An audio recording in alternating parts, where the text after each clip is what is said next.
चक्षुर्मिलितं येन तस्मै श्रीगुरुवे नमः। श्रीचैतन्यमनोभीष्टं स्थापितं येन भूतले स्वयं रूप कदा मह्यं ददाति स्वपदान्तिकम्।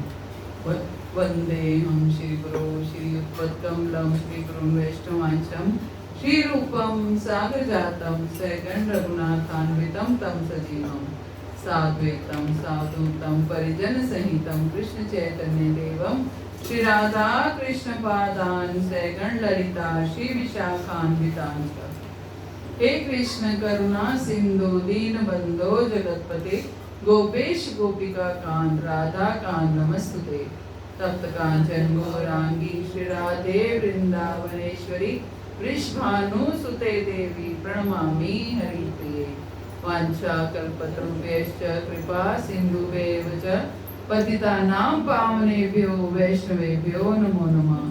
जय श्री कृष्ण चैतन्य प्रभु नित्यानंद श्री अद्वैत गदाधर श्रीवासादि गौर भक्त वृंद। हरे कृष्णा कृष्णा कृष्णा हरे हरे हरे राम राम राम हरे हरे। हरे कृष्ण हरे कृष्ण।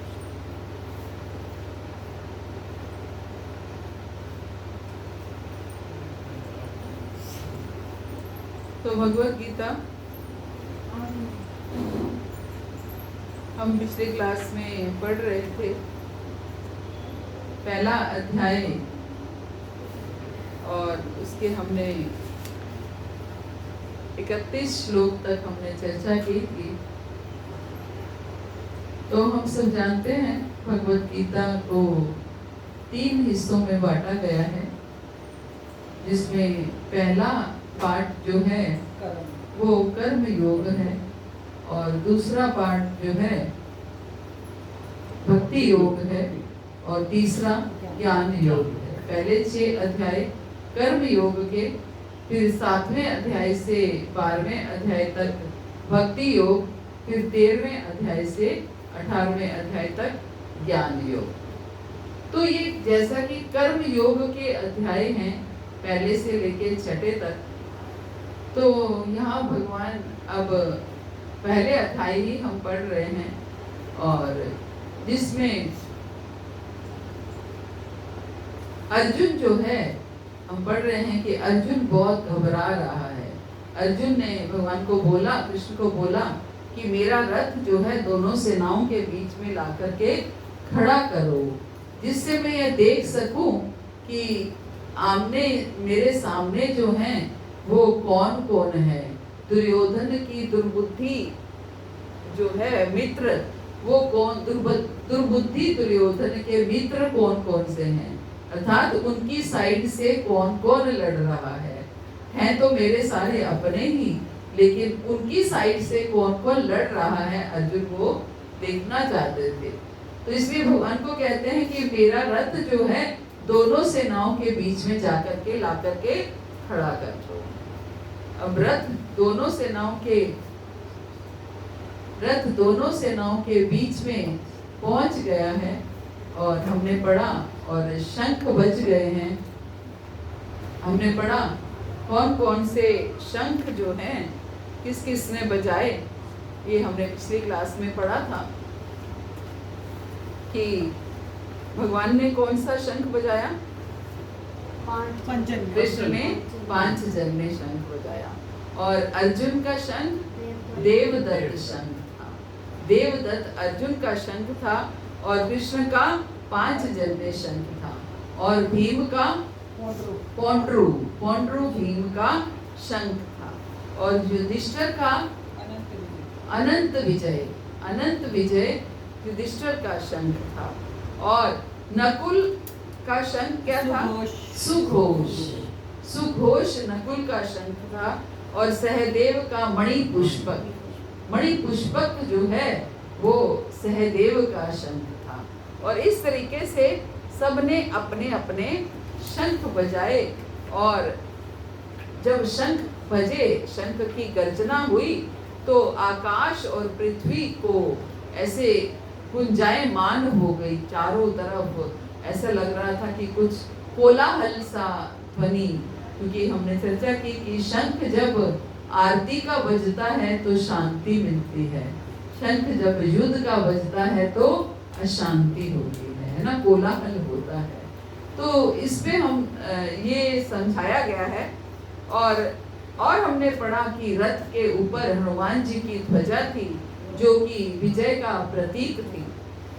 और अब फिर भगवान कह रहे हैं कि कृपा करके मेरा रथ दोनों सेनाओं के बीच में ला करके खड़ा करो, जिससे मैं यहाँ पर उपस्थित युद्ध की अभिलाषा रखने वाले लोगों को देख सकूं कि कौन कौन युद्ध करना चाहता है, किसको किसको युद्ध करने की अभिलाषा है। और मैं देखना चाहता हूँ कि यहाँ पर धृतराष्ट्र के दुर्बुद्धि पुत्र दुर्योधन को प्रसन्न करने के लिए सब जानते हैं कि दुर्योधन अधर्मी है, लेकिन फिर भी उसको प्रसन्न करने के लिए उनके पक्ष में कौन कौन युद्ध करना चाहता है। तो इसलिए हे भरतवंशी, अर्जुन द्वारा इस तरह संबोधित करने पर भगवान कृष्ण ने दोनों दलों के बीच में उत्तम रथ को ला करके खड़ा कर दिया। अब रथ को दोनों दलों के बीच में ला करके खड़ा कर दिया। अब रथ दोनों अब अर्जुन ने जब देखा अपने सामने और देखा युद्ध की इच्छा रखने वाले मित्रों और संबंधियों को, तो अर्जुन जो है, अर्जुन के शरीर के अंग कांप रहे हैं और मुंह सूखा जा रहा है। क्यों? भय से नहीं, करुणा से, दया से। दया आ रही है, हृदय की कोमलता है, हृदय इतना कोमल है कि शरीर कांप रहा है। और क्या हो रहा है? और गला सूखा जा रहा है, क्योंकि हृदय इतना कोमल है कि ये सब हो रहा है। ये नहीं कि अर्जुन तो महान योद्धा थे, ये नहीं कि मैं वो डर रहा हो कि मेरे सामने इतने लोग आकर के खड़े हुए, मैं ऐसे कैसे करूंगा, नहीं। लेकिन हृदय इतना कोमल है कि इनको मुझे मारना पड़ेगा, क्योंकि युद्ध में आए हैं तो इनको मुझे मारना पड़ेगा। तो अर्जुन जो है वो इनके साथ युद्ध करना नहीं चाहते हैं। इसलिए अर्जुन कह रहे हैं कि मेरे रोंगटे खड़े हो रहे हैं, मेरा गांडीव धनुष जो है वो मेरे हाथ से सरक रहा है और मेरी त्वचा जल रही है। मेरे रोंगटे खड़े हो रहे हैं। क्यों रोंगटे खड़े हो रहे हैं? कि सामने देख करके अर्जुन हैरान हो रहे हैं कि ये सामने जो लोग खड़े हैं ये तो वही लोग हैं जिन्होंने मुझे पाला है, पोसा है, जिनके साथ मैं रहा हूँ, जिनके साथ मैं खेला हूँ, जिनके आशीर्वाद मुझे प्राप्त हुए हैं और मैंने जिनको आशीर्वाद दिए हैं, मेरे पुत्र पौत्र भी मेरे साथ वो हैं। तो इस तरीके से अर्जुन जो है वो बड़ा, जो उनके रोंगटे खड़े हो रहे हैं और गांडीव धनुष हाथ से सरक रहा है और कह रहे हैं कि मेरी त्वचा जल रही है, और कह रहे हैं कि अब मैं और अधिक खड़े होने में समर्थ नहीं हूँ। अब मेरे लिए ये संभव नहीं है, क्योंकि हाथ पैर कांप रहे हैं, क्योंकि मेरे निजजन सामने खड़े हैं, है ना। जैसे हमने बताया कि सर्जरी अपने लोगों की करनी होती है तो डॉक्टर के भी हाथ कांपते हैं, तो ऐसे ही अपने जन सामने खड़े हैं तो अर्जुन भी घबरा रहे हैं कि इनको मुझे मारना पड़ेगा, युद्ध में ये होंगे मेरे अपोजिट पार्टी में। तो ये सोच करके अर्जुन घबरा रहा है इन द सेंस उसको, वो नहीं चाहता कि वो उनको मारे। तो इसलिए क्या कह रहे हैं कि इस युद्ध में स्वजनों का वध करने से तो ना तो मुझे कोई आश्चर्य दिखता है, अच्छाई दिखती है, और ना ही उसमें किसी प्रकार की विजय, राज्य या सुख की इच्छा रखता हूँ। मुझे तो कुछ अच्छाई नहीं दिख रही कि मैं सामने मेरे अपने निज जन खड़े हैं तो मैं उनके साथ युद्ध करूं, और युद्ध करने में मुझे कोई अच्छाई नहीं दिख रही है और ना ही किसी प्रकार की विजय, राज्य और सुख की इच्छा है मुझे। तो इस तरीके से अर्जुन कह रहे हैं तो मैं क्यों युद्ध करूं, मुझे तो युद्ध करने में कोई अच्छाई नहीं दिख रही है। अब यहाँ तक हमने पिछली क्लास में किया था। अब अर्जुन कह रहे हैं, हे गोविंद, हमें राज्य, सुख अथवा इस जीवन से क्या लाभ, क्योंकि जिन सारे लोगों के लिए हम उन्हें चाहते हैं वे ही इस युद्ध भूमि में खड़े हैं। क्या लाभ मुझे? ऐसा राज्य अगर मुझे मिल भी जाएगा, ऐसा राजपाट मुझे मिल भी जाएगा, तो उसको लेने से कोई लाभ नहीं है, क्योंकि राज्य मिलता है, मिलेगा तो उसको भोगने वाला, उसको देखने वाला भी तो कोई होना चाहिए। मैं अकेला उस राज्य को लेकर के क्या करूंगा? हम कोई नई वस्तु लाते हैं तो उसको देखने के लिए, देख करके कोई आनंदित होने वाला भी होना चाहिए। हम कुछ लेकर के आए हैं, कोई देख करके प्रसन्न हो तो हमारा उल्लास बढ़ता है। तो ऐसे ही अर्जुन कह रहे हैं कि मैं राज्य, ये राज्य प्राप्त करके मैं क्या करूंगा? हम जिसे हम लोगों के लिए हम उन्हें चाहते हैं, जिन लोगों के लिए, वो सारे ही इस युद्ध भूमि में खड़े हैं। क्योंकि अर्जुन को ये उम्मीद नहीं थी कि जो जिनको वो अपना कहते हैं वो भी उसके साथ युद्ध में खड़े हैं, ये उसको उम्मीद नहीं थी। तो अब खड़े कौन हैं? जिनको वो अपने कहते हैं, अपने चाचा, अपने ताऊ, अपने भाई बंधु, अपने सारे निज जन जो हैं वो वहां खड़े हैं, है ना। तो अर्जुन को ये उम्मीद नहीं थी। हे मधुसूदन, जब गुरुजन, पितृगण, पुत्रगण, पितामह, मामा, ससुर, पौत्रगण, साले और अन्य सारे संबंधी अपना अपना धन और प्राण देने के लिए तत्पर हैं और मेरे समक्ष खड़े हैं, तो फिर मैं इन सबको क्यों मारना चाहूंगा?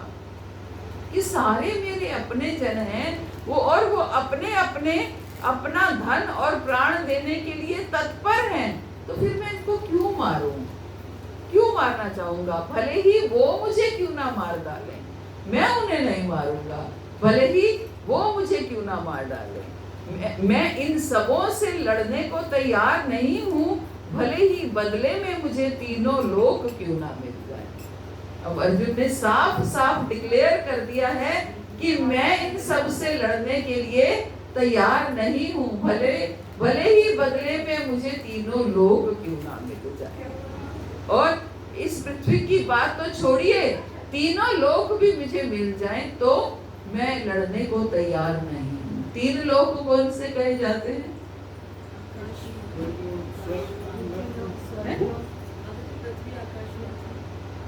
पृथ्वी, आकाश, पाताल। आकाश कौन सा लोक है? पृथ्वी लोक, स्वर्ग लोक, नरक लोक। पृथ्वी लोक, स्वर्ग लोक, नरक लोक। हाँ, कुछ हद तक ठीक है, यही कहा जाता है आम भाषा में। हमारे भौतिक जगत के 14 लोक हैं, है ना। 14 लोक हैं। 14 लोक में से 7 भूमि के नीचे हैं और 6 भूमि के ऊपर हैं, है ना। भूमि बीच में है। भूमि के नीचे 7 लोक हैं, भूमि के ऊपर 6 लोक हैं। तो जो ऊपर के लोग, जैसे हम बोलते हैं ना ओम भूर्भुवः स्वः, ऐसे बोलते हैं ना, तो ये क्या है? भूमि क्या है? भू है। भू जिसको बोलते, भू के बाद भूवर, उसके बाद भू स्वः, स्वर्ग लोक, भूर्भुवः स्वर्ग, महर, जनस, तपस और सत्य लोक सबसे भौतिक लोकों में सबसे ऊपर का लोक है, जो कि ब्रह्मा जी का लोक है। सत्य लोक जो है वो भौतिक जगत के लोकों में से सबसे ऊपर का लोक है, ब्रह्मा जी का लोक है। तो बीच का लोक कौन सा है? भूर, फिर भुवर, फिर स्वर्ग, फिर महर, जनस, तपस और सत्य, ये ऊपर के लोग है ना। और नीचे के लोग क्या है? अतल, वितल, सुतल, रसातल, तलातल, महातल और पाताल, ये 7 लोग नीचे के, है ना। अतल, वितल, सुतल, रसातल, महातल, तलातल और पाताल। पाताल जो है वो सबसे नीचे का लोक है, और सबसे ऊपर का लोक क्या है? सत्य लोक है। इसलिए भूमि से ऊपर के जितने भी लोग हैं उनको हम आम भाषा में स्वर्ग कह देते हैं, कि सारे स्वर्ग की जैसे अलग अलग कैटेगरीज हैं। जैसे स्वर्ग हालांकि एक ही है, उसके बाद भूर, भुवर, स्वर्ग, महर, जनस, महर लोक, जनस लोक, तप लोक, और फिर सत्य लोक है, वो अलग अलग लोग, लेकिन है वो सारे ऊपर के लोग हैं, तो उनको सबको स्वर्ग कह दिया जाता है। जैसे एक जेल होती है ना, जेल क्या है? एक जेल होती है जिसमें आम क्रिमिनल्स को डाला जाता है। जो लोग नेताओं को जिस जेल में डाला जाता है VIP जेल होती है, उसमें उनकी सारी फैसिलिटीज होती हैं, है ना। और कोई बड़ा नेता या बड़ा आदमी जब जेल में जाता है तो उनकी और अलग तरीके की जेल होती है, सारी ही जेल, लेकिन जेल की कैटेगरीज अलग अलग है। ऐसे ही हैं सारे ही स्वर्ग लोग। जैसे जैसे लोग ऊपर होते चले जाते हैं, जैसे भूर भुवर स्वर्ग महर जनस तपस, जैसे जैसे ऊपर होते जाते हैं वैसे वैसे और भोग विलास बढ़ता जाता है। तभी तो लोग स्वर्ग में जाना चाहते हैं, क्योंकि स्वर्ग में क्या है? भोग विलास ज्यादा है, भोग ऐश्वर्य ज्यादा है। लेकिन स्वर्ग में कमी क्या है? हम स्वर्ग जाना चाहते हैं, बहुत से लोग स्वर्ग जाना चाहते हैं, तो हमें जाना चाहिए, जाने की इच्छा रखनी चाहिए स्वर्ग की कि नहीं रखनी चाहिए? नहीं रखनी चाहिए। क्यों? स्वर्ग से हमें वापिस आना पड़ा। क्षीणे पुण्य मृत्यु लोकम विशन्ति। जैसे जैसे हमारे पुण्य क्षीण होते हैं, पुण्य समाप्त होते हैं, वैसे वैसे हमें वापिस आना पड़ता है। कहते हैं जब हम स्वर्ग में जाते हैं तो हमें एक माला पहना दी जाती है, फूलों की माला पहना दी जाती है। और वहाँ स्वर्ग तो इतने लोग जो हैं अच्छे लोग हैं, कोई गर्मी नहीं है, बहुत सुंदर वहाँ मौसम होता है। और वहाँ पर जैसे जैसे हमारे वापिस आने का समय होता है, हमारे पुण्य समाप्त होते हैं, हमारे पुण्य होते हैं तो हम स्वर्ग जाते हैं, हमारे जो है पाप कर्म होते हैं तो हम नरक जाते, नीचे के लोकों में जाते हैं, है ना, नीचे के लोकों में जाते हैं। तो जैसे जैसे हमारे पुण्य समाप्त होने वाले होते हैं, वैसे वैसे क्या है, वो माला मुरझाती जाती है। जिस दिन वो माला पूरी तरह से मुरझा जाती है, उस दिन हमें नीचे पटक दिया जाता है। तो जैसे इसका मतलब क्या है कि स्वर्ग में पहुंचने के बाद हमें पता चलता है कि हमें कब नीचे जाना है, हम कब नीचे जाने वाले हैं।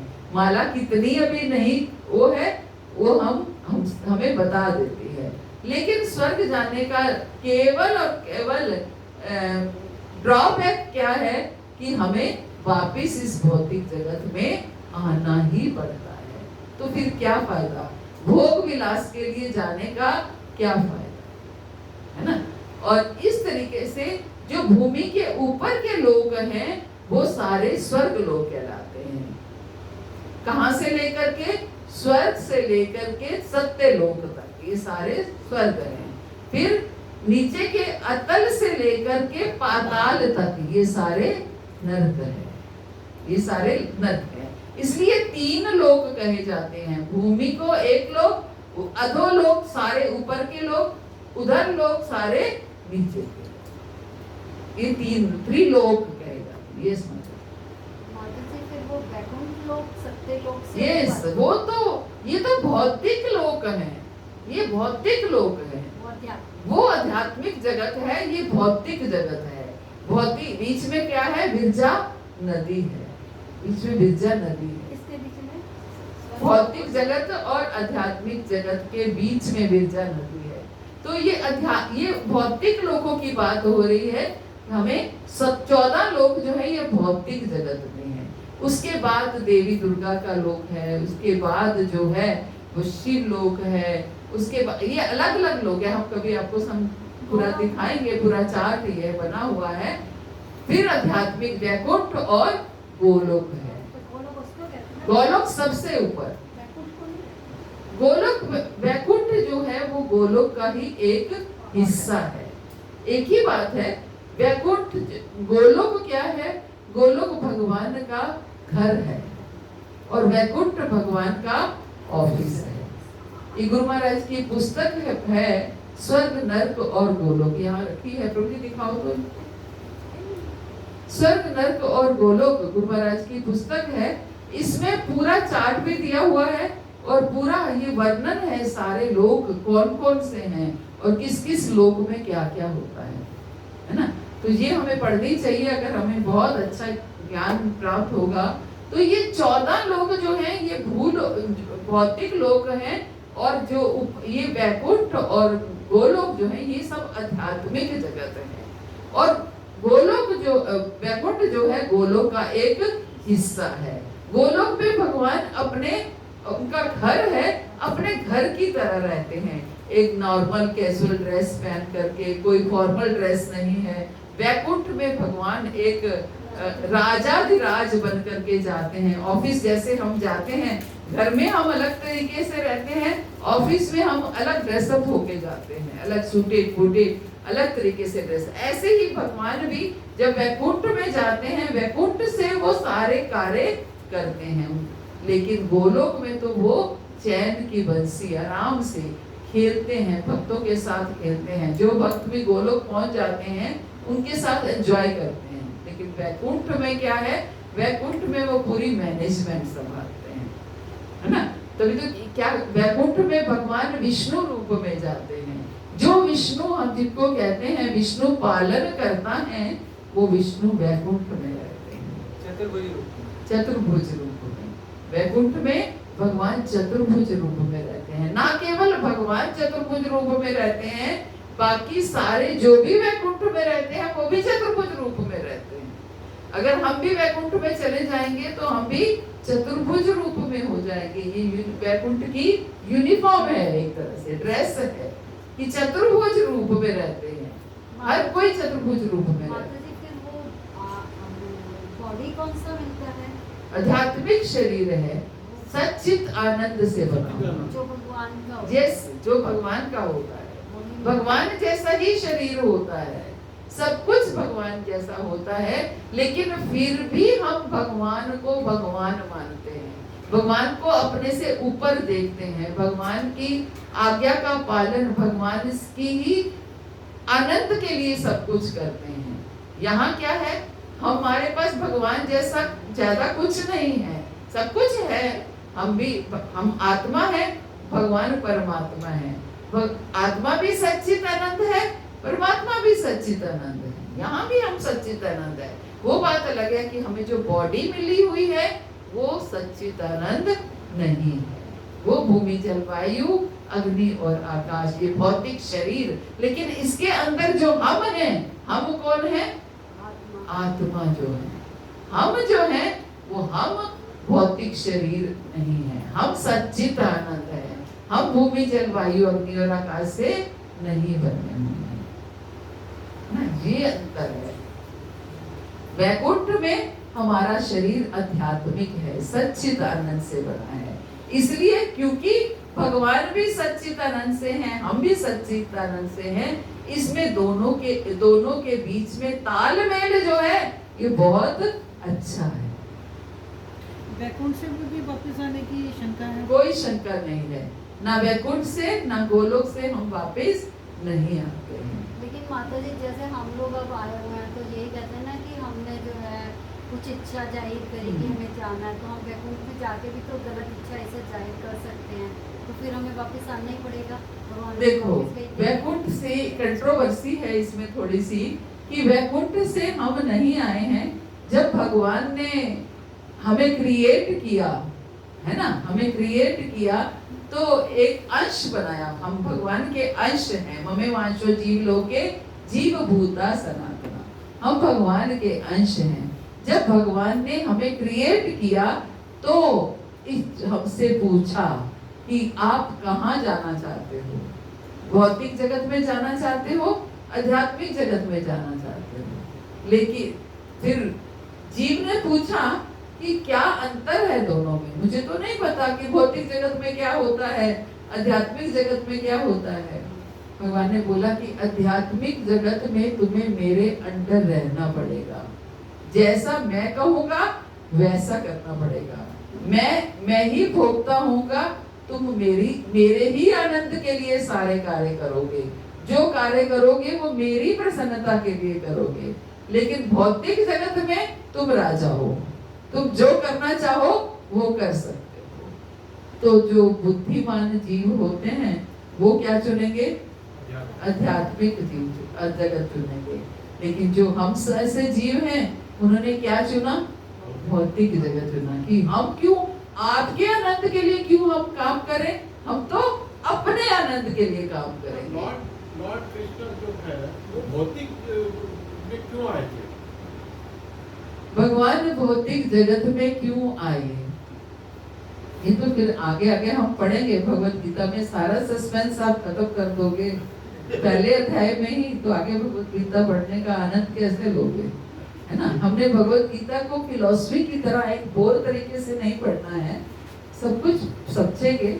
हम आगे चौथे अध्याय में भगवान ने स्वयं बताया है कि मैं इस भौतिक जगत में क्यों आता हूँ, है ना, वो हम आगे बढ़ेंगे।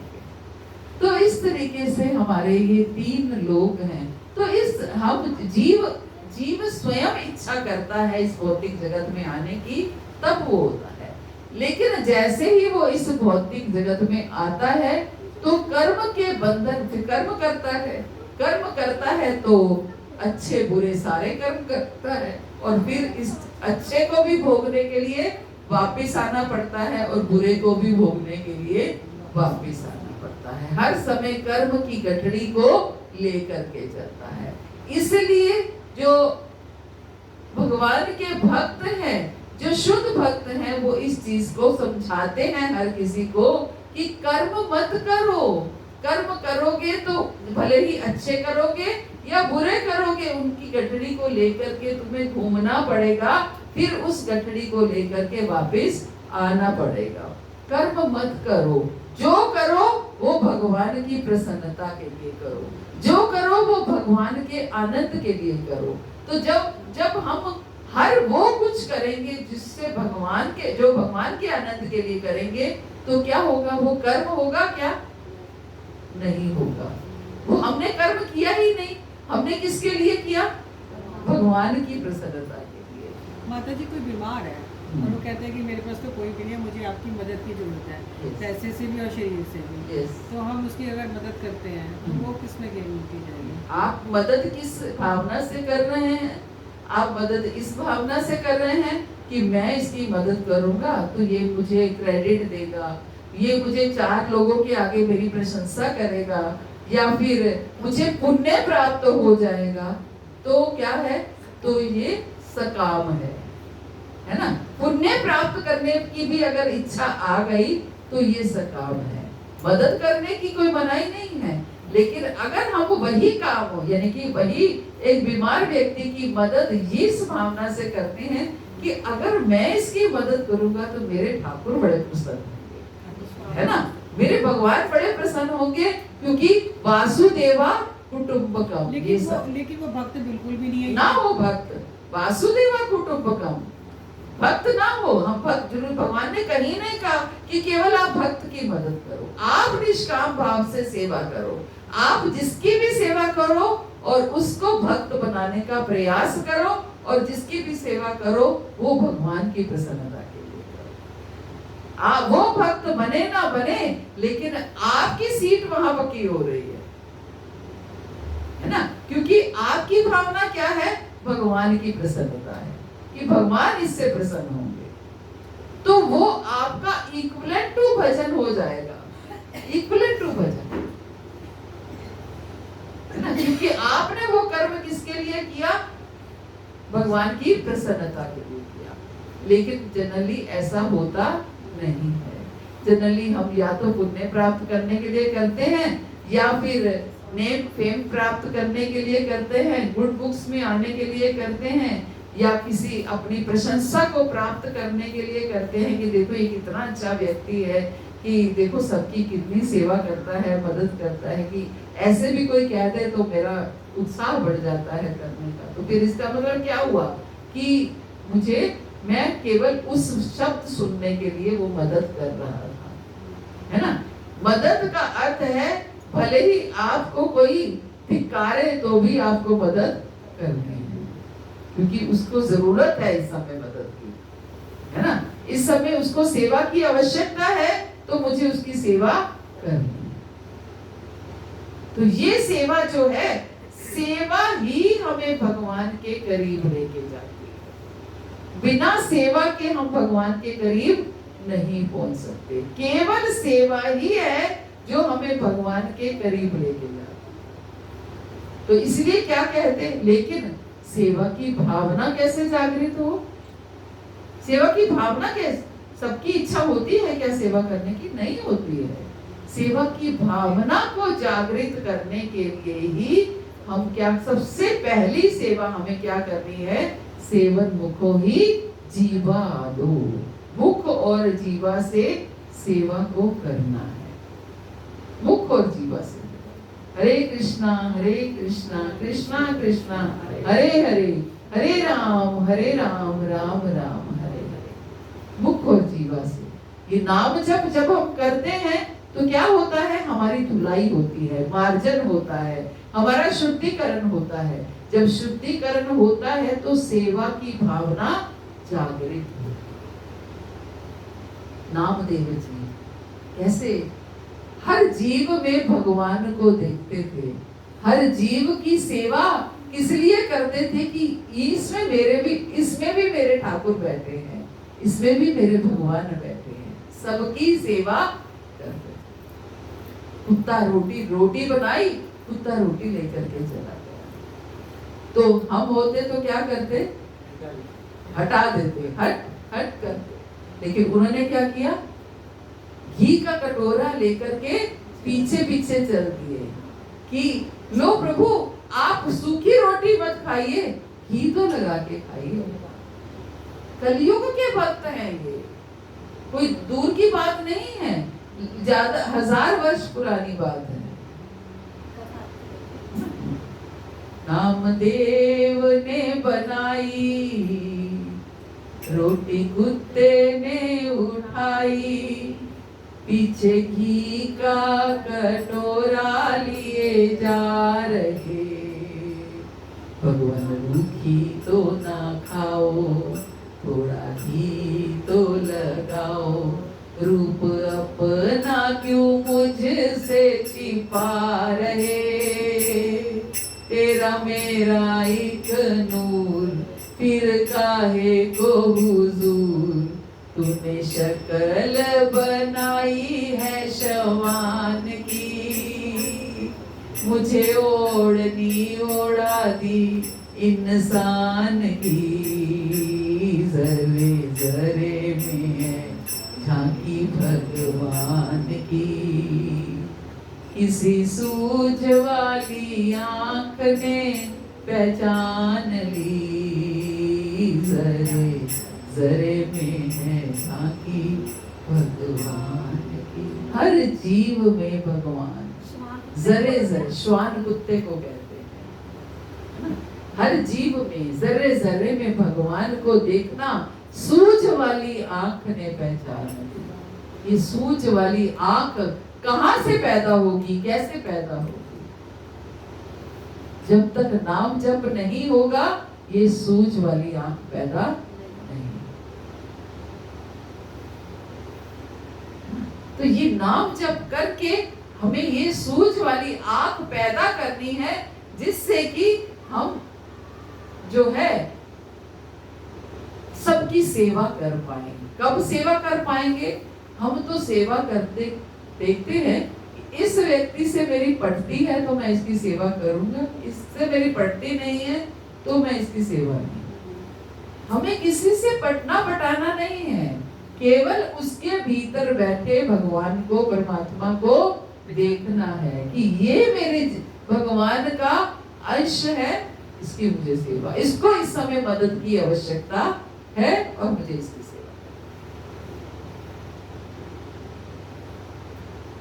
ये सेवा है, और इस सेवा की भावना को जागृत करने के लिए भगवान का नाम लेना पड़ेगा। अदरवाइज सेवा की भावना जागृत हो ही नहीं सकती, धुलाई होगी तो सेवा की भावना जागृत, सफाई होगी, अंदर भीतर की सफाई होगी तो सेवा की भावना। हरे कृष्णा, श्री प्रभुपाद की जय। अगर इतनी डिटेल में हम करेंगे तो एक श्लोक पर ही अटक जाएंगे। बहुत अच्छा समझा रहे हैं। बहुत अच्छा हाँ, लेकिन वो बताया। डीप में मजा जाता आ है। गया। कोई बात नहीं, हमें कोई जल्दी नहीं है। जहाँ कुछ हम डिटेल में जा पाएंगे जाएंगे, नहीं तो चलते रहेंगे। हरे कृष्ण। हरे कृष्ण। तो किसी का कोई प्रश्न है तो ले सकते हैं, नहीं तो एक माला करेंगे। कितने लोग माला कर रहे हैं? कौन कौन